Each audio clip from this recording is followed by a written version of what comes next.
Hello everyone, welcome to week 6 of OT500. This week we turn our attention at last to the poetic portions of the Hebrew Bible, starting with what we call the wisdom literature, Job, Proverbs, and Ecclesiastes. Arnold does an outstanding job in chapter 17 of setting the Hebrew wisdom tradition in its ancient Near Eastern setting, so I'm going to focus my attention on the literary and theological messages of these books. Now, first we're going to examine the book of Job, and in particular, the way its approach to the problem of suffering is superior to that which one typically encounters in modern culture. Unfortunately, this includes many Christian approaches to the problem of suffering. One of my main points is that dialogue itself, especially dialogue with God, is at the heart of Job's message and theology. Second, we're going to take a very brief look at the book of Proverbs. Proverbs is one of my favorite books of the Bible, both to study and to teach.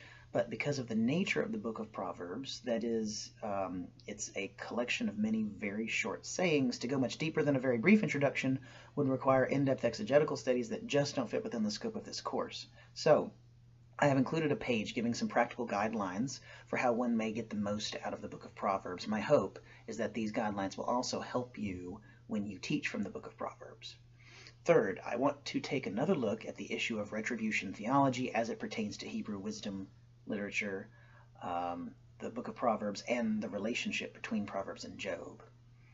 Now, in the interest of brevity this week, so that you have plenty of time for the quiz and plenty of time to work on the upcoming final paper, and I also know that many of you would probably like to have a little bit of a breather this week, we're not going to spend any time on the third main branch of Hebrew wisdom literature, Ecclesiastes.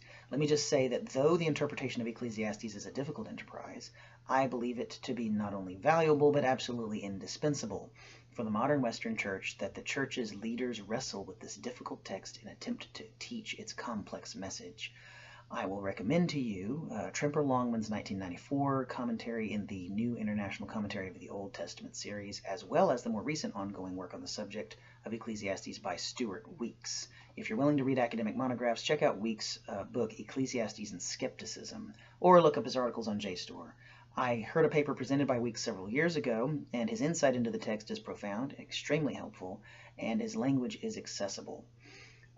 Just a reminder, the quiz is at the end of this module, but you can take it whenever you like. It's open book, so yeah, use the course, use Arnold.